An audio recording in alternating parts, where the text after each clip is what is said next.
विशिष्ट वय झाल्यावर संसाराची आसक्ती थोडी कमी केली पाहिजे. काही नाही, मागच्या गचपणाला तुमचं काही घेणं नाही.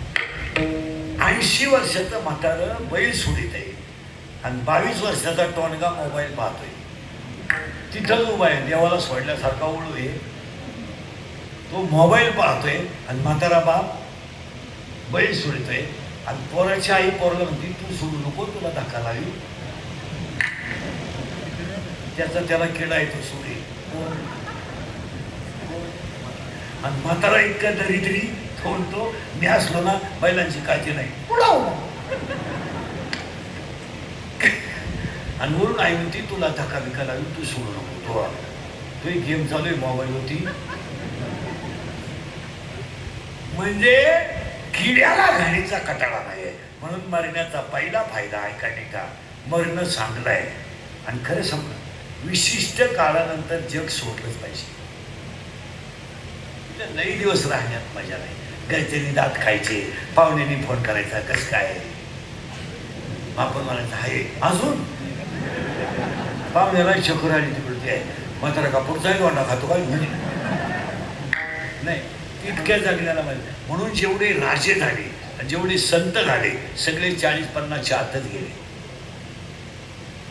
आणि पापी माणसं परत ऐका आता, म्हणजे मरणं चांगलं आहे पण ज्ञानाला. आता दुसरा मुद्दा आहे, मरण्याचे काही फायदे आहेत का नाही.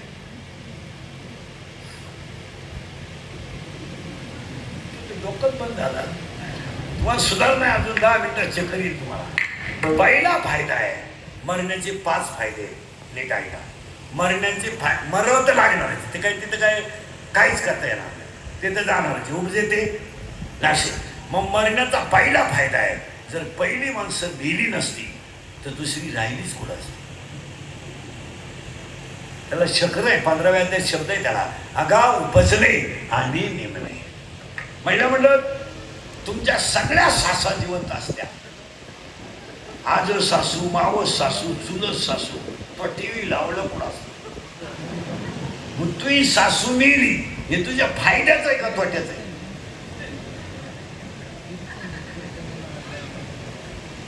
हा, ती उशिरा मेली तो भाग वेगळा आहे.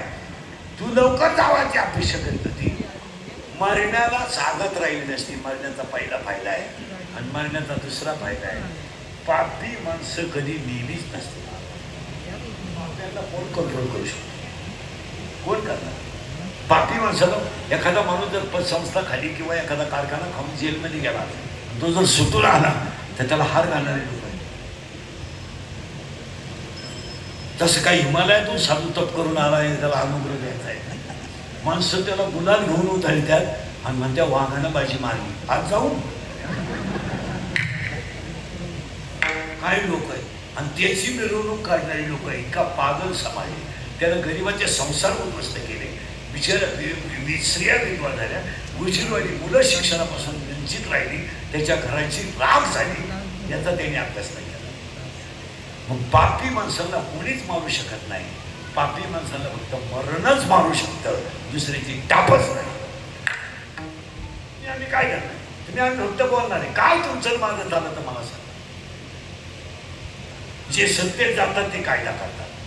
सत्ता बदलली का कायदा बदलली, त्यांच्या पुरतं तेवढं. मग 2.5 वर्ष राहायचं तर 2.5 वर्षाचा कायदा, 5 वर्षात असलं तर 5 वर्षाचा कायदा. आणि कायदे ते करतात, आपल्याला कायदे त्यांना नाही. आपल्याला काय नाही. आपल्याला शिपायाचं मुख्याध्यापक होता येत नाही, किंवा पोस्टातल्या माणसाला बँकेत जाता येत नाही. तू पोस्टातच जातो, कुणालाही कुणीकडे जाता येते आणि काहीही करता येते. तुम्हाला सुधार करता येते. अभ्यास करा. मला मोबाईल बंद करे, भारी वस्तू माणसात करून नाही पाहिजे. महाराज याच्या बाई सर्वसामान्य माणसाचा पिता पडला. पिता घरात ठेवा. काम आणि काम नावाच्या नवरीची आई जरा घोटाळा आहे बा. बुद्धी आहे, बुद्धीचा नवरा आहे काम. कामाची आई आहे वासना. वासनेचा नवरा आहे दंभ. दंभाला 4 पोरी आहेत. म्हणजे नंदा, चार नंदा, अशा इच्छा, तृष्णा आणि कल्पना आणि षड विकार आहेत. आणि अशा शरीरामध्ये माया भजन बाहेर जाण्यासाठी नामचिंतनाची गरज आहे. आणि नामचिंतन झालं नाही आणि आपली घाण जर बाहेर गेली नाही तर मग देव न भेटल्यामुळं, जर नाही भेटला तर जीवनात काय होईल?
वासना, दंभ, विकार हे शरीरातून बाहेर जाण्यासाठी फक्त भजनच झालं. गप्पा मारून नाही होतो परमार्थाचा, हॅन होत चालतो. काही लोक म्हणतात तो माणूस धार्मिक आहे. धार्मिक असणं वेगळं, परमार्थ करणं वेगळं. आता 80% लोक धार्मिकपणात औषधात. आता कोट्याधीश लोक आहेत, कोट्याधीश, त्यांना कशाला बाबाकडं जायला पाहिजे, बाईकडं जायला पाहिजे, ही स्थिती खापता खापानं. आणि ते बाबा का औषध घ्यायला जातात. म्हणजे पागल लोक किती आहे आणि एवढी स्थिती आहे लोकांकडं का यांनाच कळा ना आपली कोणत्या शिवारात जाईल. तुम्ही शेतकऱ्याच्या बाईला एखादा बंधू बाबा बसू शकतो का मला सांगा? शेतकऱ्याच्या बाई इतकी हुशार बाई नाही. वाट्यावर जर डबे नीट करणारा आला तर तिला लिंबाखाली बसतो.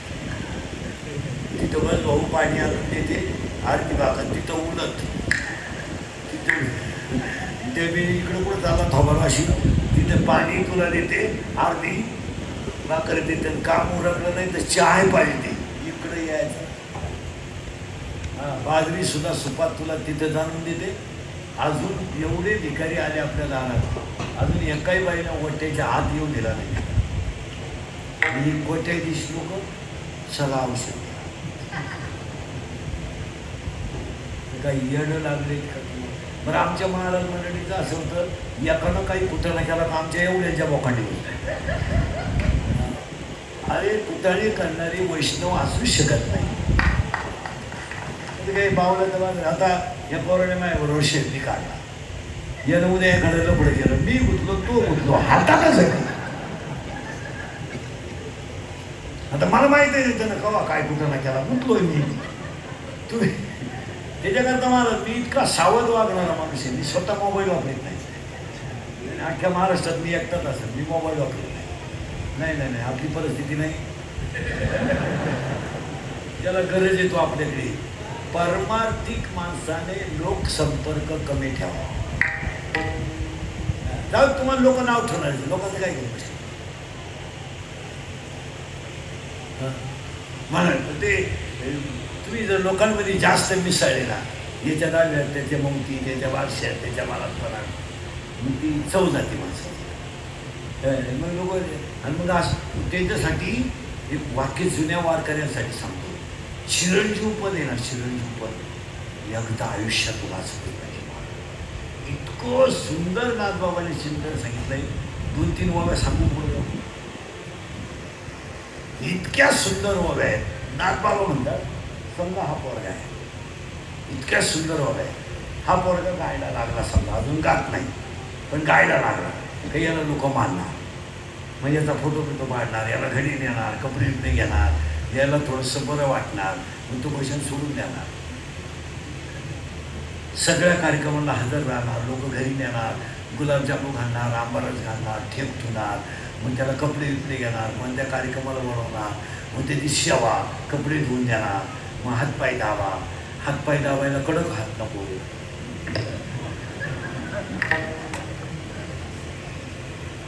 मऊ हात, मग तो अजून येडेवाडी करणार, मग त्याला वाटतं आपण मोठा आश्रम बांधावा, मग तो आश्रम बांधणार आणि त्याची बुद्धी भ्रष्ट होणार. चिरंजीव पदामध्ये ओबी नंबर 15, 16, 17 आणि 18 5 ओव्या स्पर्श, रूप, रस, गंध याच्या एकदा वाचाच. 5 ओव्या इतक्या सुटली नाही, बारीक वाचन करणार मी, कंटिन्यू वाचन करणार मला, तुमच्या लगेच लक्षात आलं. मी मोबाईल न वापरत नसेल लोक शिकायला समज येत नाही, पुस्तक सोडून काय काम. आणि कीर्तन करायचे म्हणजे तास दीड तास वाचलंच पाहिजे. ते कीर्तनकाराची साधनेत खंड, तिकडं कोणी मरो आपल्या नियमात खंड नाही. आणि लोकांना लावून काही लोक स्वतः गीता गेलो, मी आयुष्यात गेलो नाही, मी काशीत सुद्धा गेलो नाही, गेलो नाही म्हणजे मी जाणार आहे. आपली परिस्थिती नाही ना, आपल्याला जायचं नाही. काशी विषय आपल्या बजेटमध्ये बसत नाही, मी गेलो नाही. मी महिन्याला आनंदीला जाईल, 2 वेळा जाईल, आठवड्याला जाईल, तुम्ही रोज म्हणले तर रोज जाईल. कारण विश्वातलं पहिलं शिवपीठच आलं नाही. शिवपीठ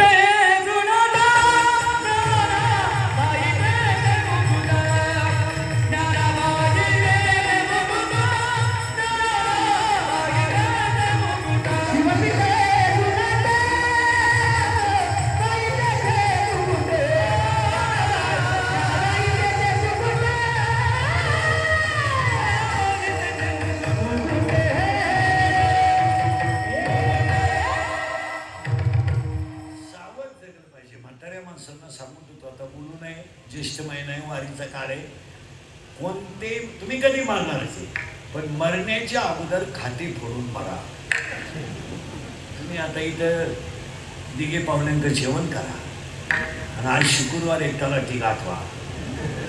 तुम्ही जात्या उलथून आणि मागशांच्या त्याचा कुदाकुद्या लावून खाते फोडले पाहिजे तुम्ही. नाही काय होतं, एका उतार्यात 16 नाव आहे. सगळ्यांनी हक्क सोडला, जर लाख रुपये मागितले तेवढ्याची जमीनच नाही. आणि माणसं त्यांना तेव्हा बहिणींचे सुद्धा हक्क सोडलेले केले पाहिजे. बहिणींच्या सुद्धा बुद्धी आता पहिल्यासारख्या राहिल्या नाही. मुलीचं लग्न झाल्यावर 1.5-2 महिन्यात पोरीचा हक्क सोड केला पाहिजे. मी आपली मंत्रपाळीचा नितत्पर माणूस, कोणाची नीती केव्हा बदलत सांगता येत नाही मला. बाप मेल्यावर बहिणीने खाते फोडायला जेवढे भाऊजान केले एवढे यमाने केले नसते. भावाशी न बोलणाऱ्या 14 जणी माया पुढं पैसे टाकला. भाऊ पाया पडतोय, बाई सही कर थांब, त्यांना म्हणजे ते बेवड्याला तो नालायक म्हणतो लावून धर म्हणणारे तसे बा. आता काय नाही, बहीण काय चीज असते. ज्यांची जमीन बायपास मध्ये गेली त्याला भेटा, पैसे परत गेले पण बहिणीने सह्या केल्या नाही, अशा या पपऱ्या तुम्ही जगी. तुम्ही येडे होऊ नका, खरे खोटे बोला. महाराज काय नीती राहिली का महाराज? नाही महाराज, 10वीच्या दिवशी प्रत्येक घरात मारामारी आहे.